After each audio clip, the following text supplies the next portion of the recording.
This is the companion series, if you like, to the Blythe Tapes, which is my series of conversations with people in the publishing industry. So that's a series of chats with other authors and artists and editors and so on.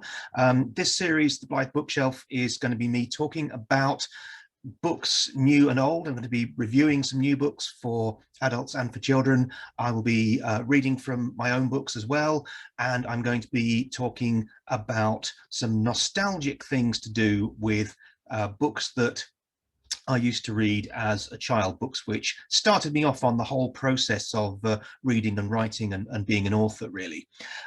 So I've decided that I'm going to talk, first of all, today about a very popular series of school stories called the Jennings books. And these were written by an author called Anthony Buckeridge, who was born on the 20th of June 1912 and died on the 28th of June 2004.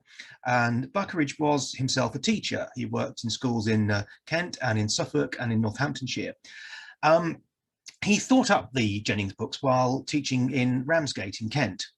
And his teaching career was actually interrupted by World War II when he was called up and served as a fireman, which perhaps goes some way towards explaining the regular appearance of the Dunbury Fire Brigade during some of the Jennings books.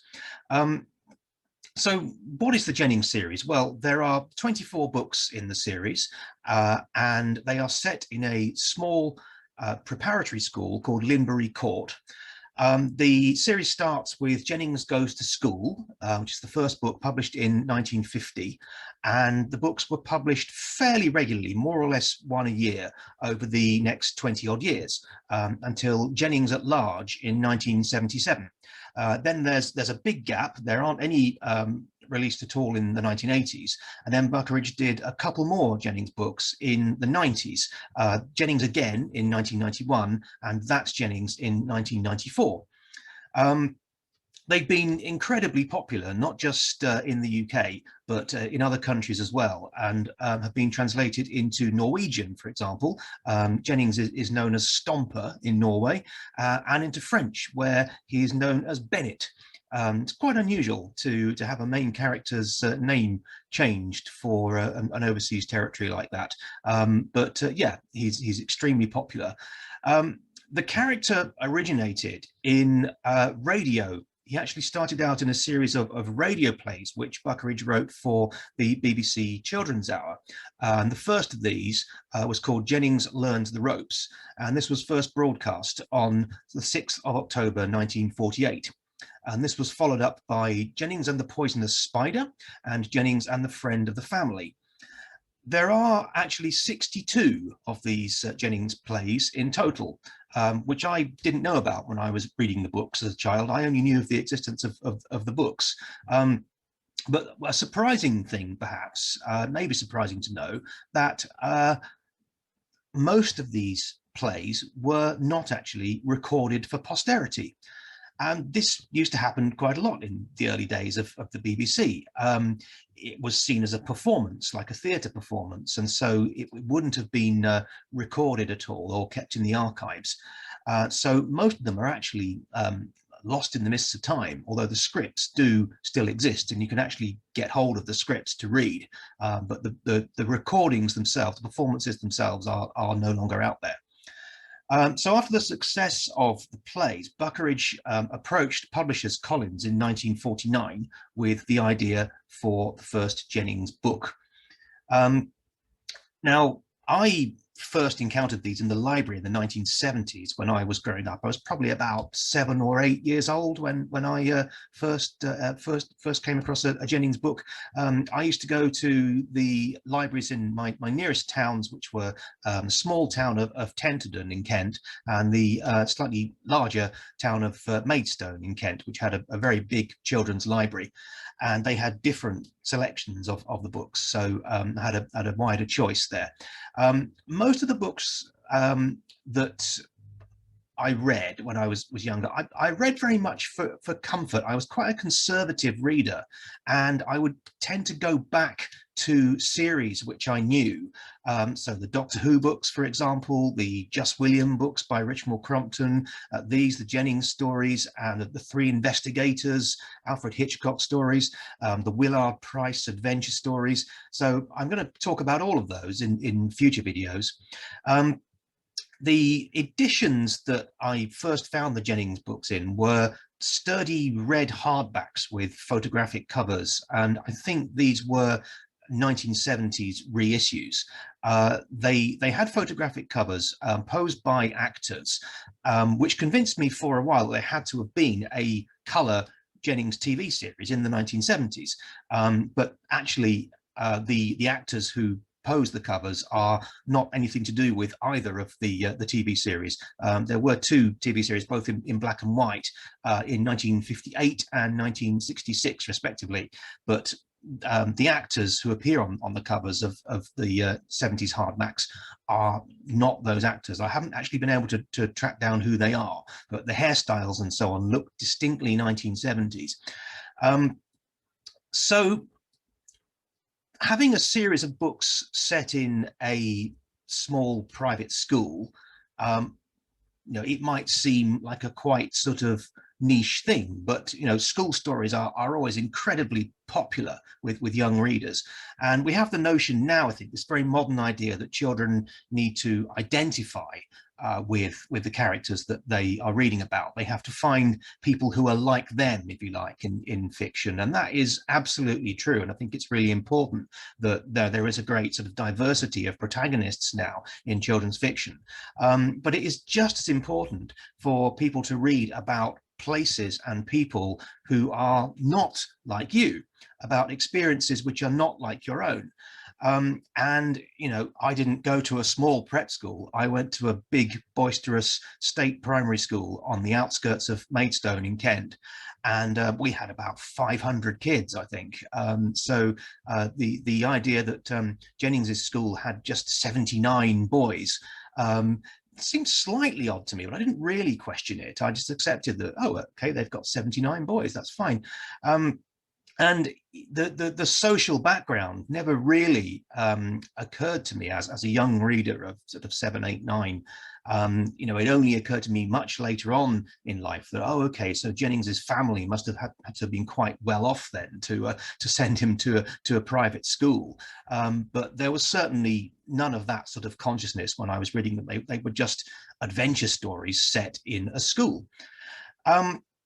So the main character, Jennings, his name is John Christopher Timothy Jennings, and his sidekick is Charles Edwin Jeremy Derbyshire, who I suppose these days we would probably refer to as a bit of a nerd, though the word didn't exist at the time. But yeah, he's a bit geeky, a bit nerdy.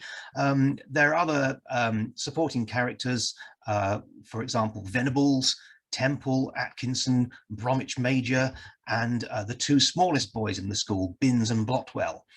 What I like about the way that Buckeridge describes these characters is that he uses the same kind of words, whichever book you happen to pick up. You can rely on the fact that the same phrases will turn up again and again. So almost like these Homeric epithets to describe the boys. Jennings always is an inky-fingered third former with a wide awake look in his eyes. One of the staff members, Mr. Hind, is always seen smoking a cherrywood pipe, trailing cherrywood smoke down the corridors. I didn't know what cherrywood was at the time. Derbyshire has a habit of saying, "My father says," whenever he wants to pontificate about something, which is always quite amusing. Jennings is kind of stuck in time as well. When we first see him, he is 10 years, 2 months and 3 days old, we are told, last Tuesday. We do actually see him turn 11 in the course of the series, but never 12. Time stands still, even though the world, to an extent, is allowed to evolve around him. For example, in Just Like Jennings in 1961, it is the summer term. But then 6 books later, in 1969's Trust Jennings, it's definitely November, and there is a bonfire night theme to the book. some sort of social changes do sneak into the later books. For example, in Speaking of Jennings, which is the 21st book in the series from the late 70s, Jennings meets this very shady character by the name of Wally Pink, who's a sort of biker, and he's depicted on the cover looking rather like Jeff Lynne out of ELO, with long hair and mirror shades, and sitting on his motorbike. And I found that cover rather scary, actually. For some reason, people with beards were quite scary to me when I was young. I don't know why. I was scared of Spike, the bass player from Play Away, as well, for the same reason. I'm told this is called pogonophobia, fear of beards. I don't suffer from it anymore, I hope. The social change in the books is very subtle. This also happens in Richmal Crumpton's Just William books, which I'll talk about in another of these videos. But there it's more obvious, I think. The world changes around William from the 1920s to the 1960s, while he remains 11 years old. I always wondered about Jennings and William meeting up. I think they should have met up and had an adventure together, and crossover fan fiction before such a term ever even existed.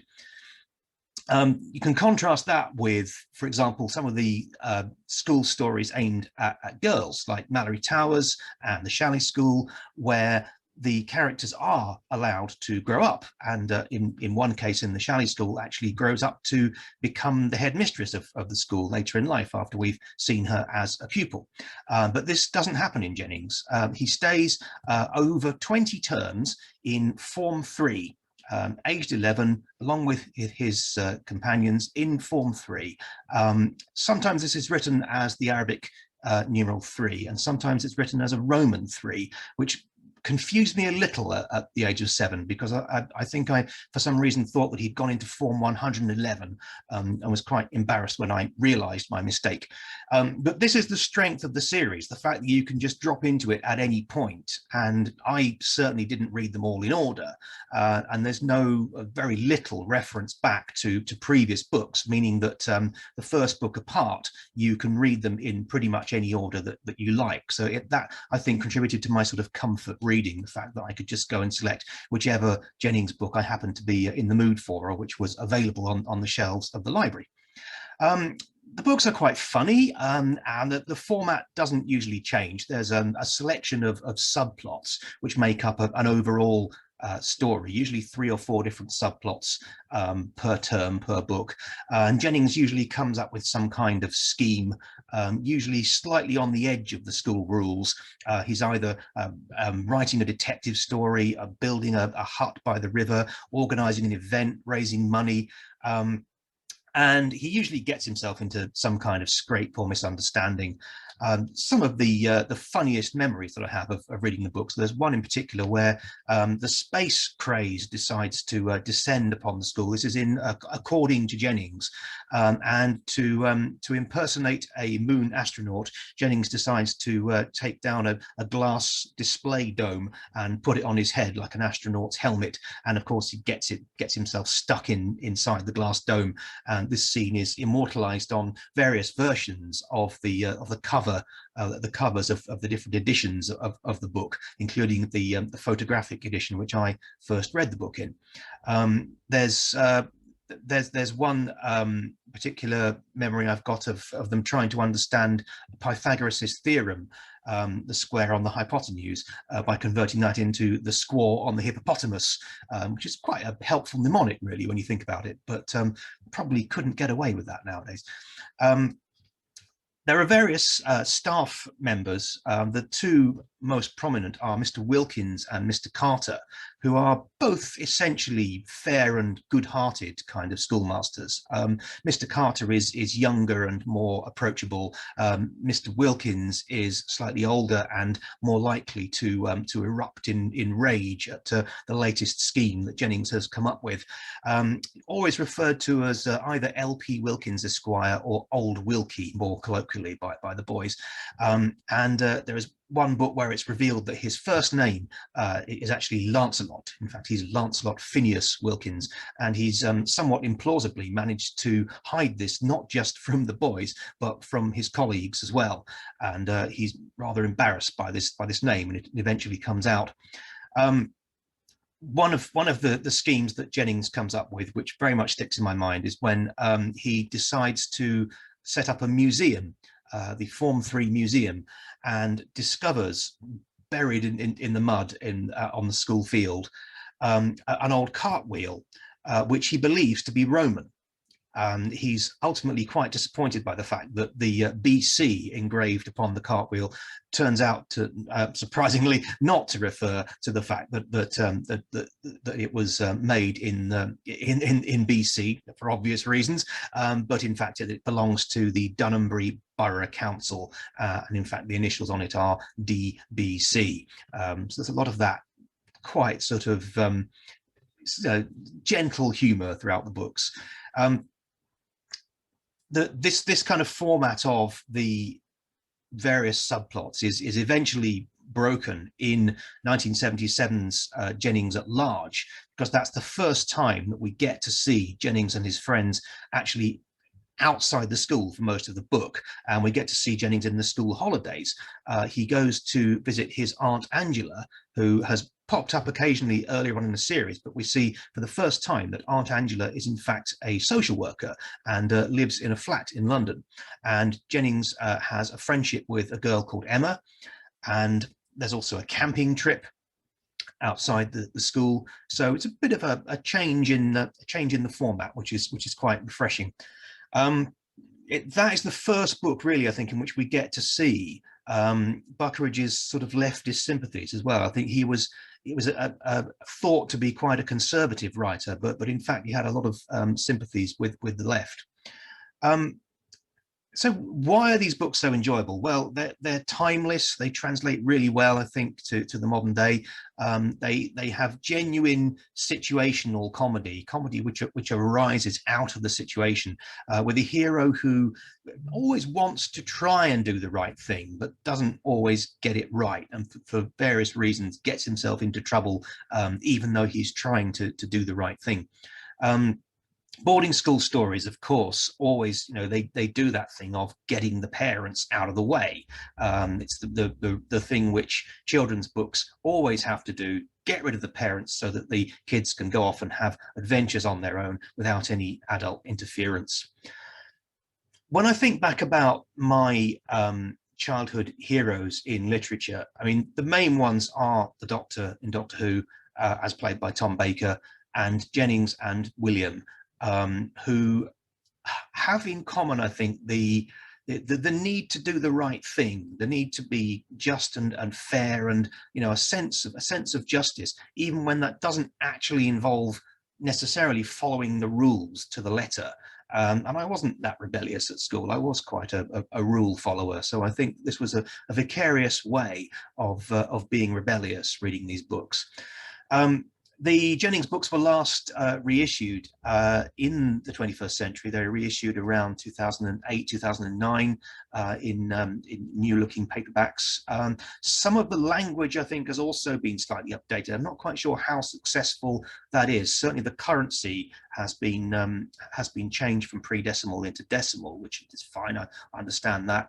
But yeah, some of the slang that Buckeridge came up with, which was timeless. These phrases like fossilized fishhooks, which I think was a stroke of genius to come up with these expressions, because that way he would ensure that the slang didn't date. But I think some of that has been updated in the later editions, which is probably quite sad. The books are actually mostly still quite easy to get hold of, those that have been reissued, and I hope that they do continue to appeal to later generations of readers.